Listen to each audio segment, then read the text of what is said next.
Good morning, everyone. This is Melody Reels at the Iowa Quilt Museum here in Winterset, Iowa, on a Thursday morning, 9 a.m. on the dot. Good morning. Welcome to the museum. I'm glad you're here. Well, when you get here, or I'm glad you're watching when you watch. If you didn't know, these videos stay up on our Facebook page for 30 days, and I do download them onto my computer and upload them onto YouTube, and then they stay there. So if you ever miss something in the past and I mention a past exhibit and you're like, wow, I wish I would have seen that, go on our YouTube page, or our YouTube channel, and you can find videos there. We're only gonna do one quilt today, so hopefully it'll be a short video. Well, I don't know, I just don't want to talk too much. We are celebrating our 10th anniversary here at the Iowa Quilt Museum. We opened in the spring, May of 2016. And if you don't know, this is 2026. So we're celebrating 10 years. So as a celebration, we wanted to do a giveaway each month. January, we gave away inaugural posters from that very first exhibit. We still have those available. They're free. I do ask you pay for shipping, or if you just come on over to the museum, I'll hand you one. But you could still get those. Those were our January giveaway. Our February giveaway, I don't think I talked about it yet, so let me just real quick. This is called The Colorful History of the Frugal Fabrics Feed Sacks, written by Lindsay Cole McCrae. Lindsay wrote this fabulous book. Look at this. And it shows different feed sacks, items they made with it. They show the feed sacks with the labels on it, and just kind of the all around history and just the fun. It's a great book. It's so fun to look at the different prints that they had. So February, you can put your name in a drawing, not just for this book, but also a jelly roll of fabric from Lindsay. There she is herself. There she is. And this is 30s Playtime. 30s Playtime. It's replica of the fabric, the feed sack fabric from back then. That and this, and we have these little book darts from Quilt Folk. They donated to us. They're these, there's like a copper, a gold, and a silver, and you can mark your book. So you can mark your favorite pages in Lindsay's book. Anyway, you get all this. And so to enter your name in a drawing, just email me, and I'll put your name in the drawing. director@iowaquiltmuseum.org. Before we get to today's quilt and exhibit, just some quick updates. We have, of course, the Diane Murtha's online lecture series. There were 3 classes. We just had January 28th's class. I think it was the 28th. And then she's got 2 more lectures in that series on February 21st and March 21st. You could still sign up for those. Those are also, you can find the information for that on our website.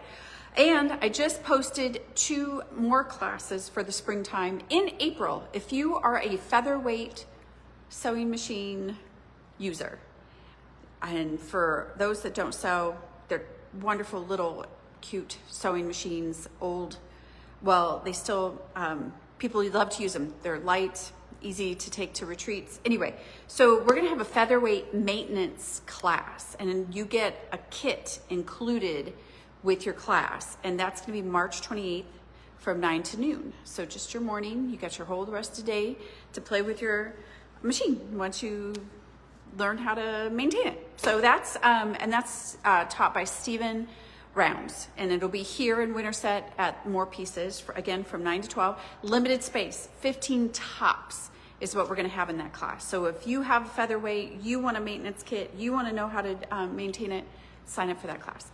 And lastly, Sujata Shah out of California is gonna do an online class. It's a raw edge Kawandi applique class, and it's gonna be online, and it's April 3rd and 4th. It's a 2-day class.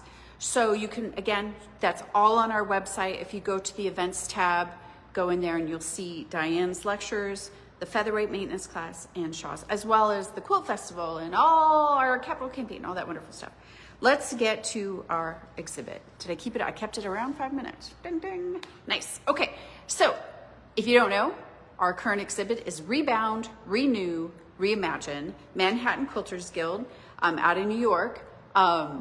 They posed a quilt challenge to kind of be, how they how they handled being in quarantine in New York.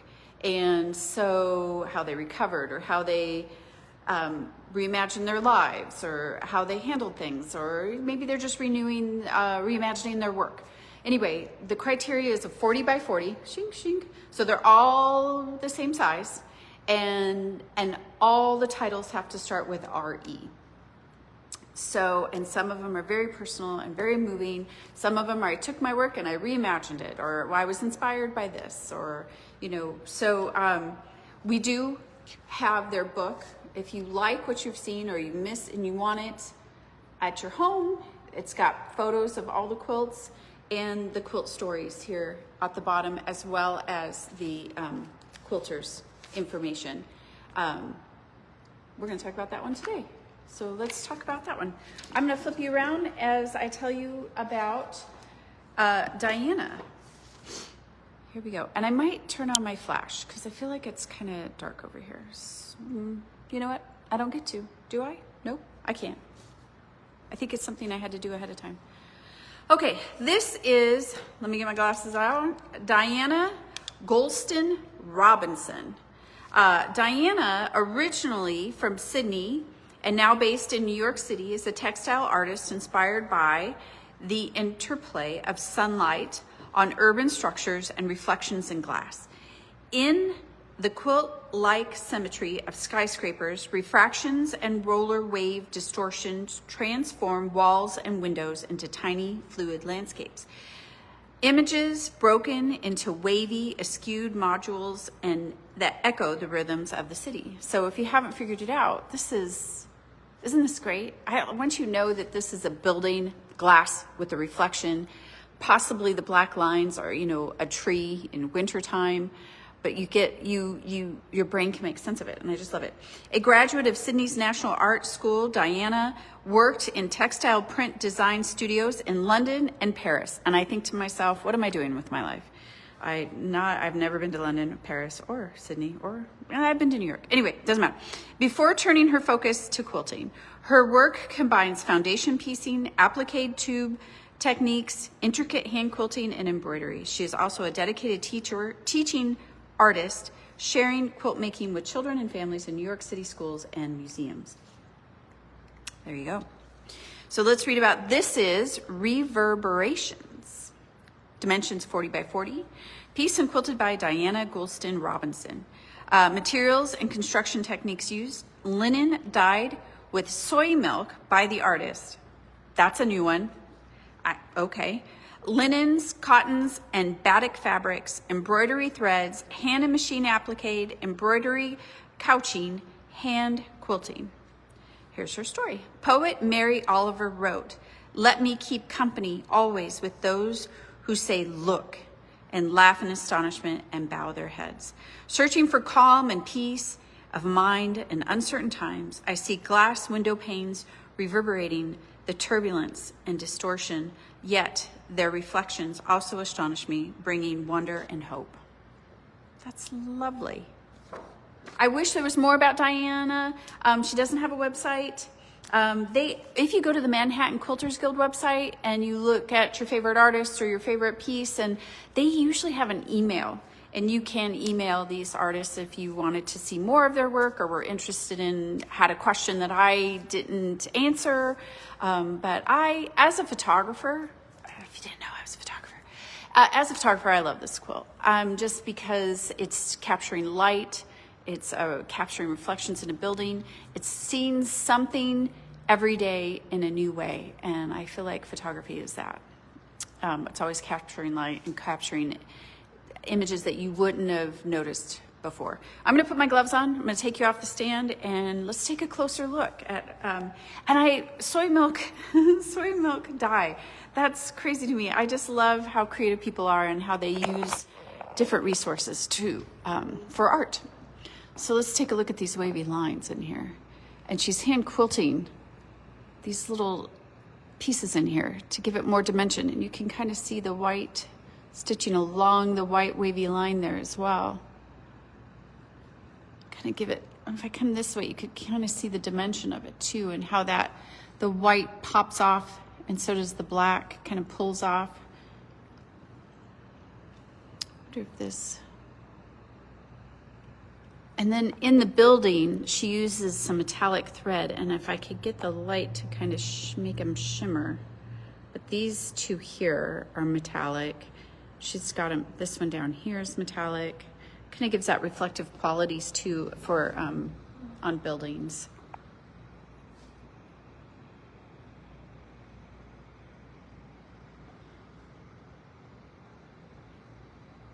I love all these waves. So I have questions. Was this a photograph? And then she used a photograph to create, you know, to map out her quilt here. I love the blue she uses for the sky. It gives that quality of like it's in a window almost. And then look at the way she's quilted it up here too. Makes it more interesting, gives it more dimension, and almost acts, it almost creates that reflective kind of wave to it as well, the way she quilted it. Such a great color, just such a great quilt. There's the back. Everybody wants to look at the back. Let's see, I better labels on this side. There it is. Look at that big, beautiful label. Well, there you go, everybody. Again, this is Reverberations. I'm going to put you back on the stand real quick. Kind of move it so you're... Isn't it beautiful? I love once I read it and go, that is a window. That is a building. It's wonderful. So let's just read her quilt story one more time. Poet Mary Oliver wrote, "Let me keep company always with those who say, look, and laugh in astonishment and bow their heads. Searching for calm and peace of mind in uncertain times, I see glass window panes reverberating the turbulence and distortion, yet their reflections also astonish me, bringing me wonder and hope." Okay. Well, there you go, everybody. Reverberations, Diana Goulston Robinson. And I will, when I get off here, I will put her name on there, and you can, and tag her, or, and I'll put the website, Manhattan Quilters Guild website on there, so you can go look at more of her work. Okay, everyone. Well, thank you for joining. Thank you for watching. Thank you for watching later. If you're watching later, thank you to my faithful. It just means a lot to me that you're here. So I really appreciate that. Have a wonderful week. We have a little bit warm weather here in Iowa, so have a wonderful weekend. And I'll see you next Thursday with another great quilt, or maybe two.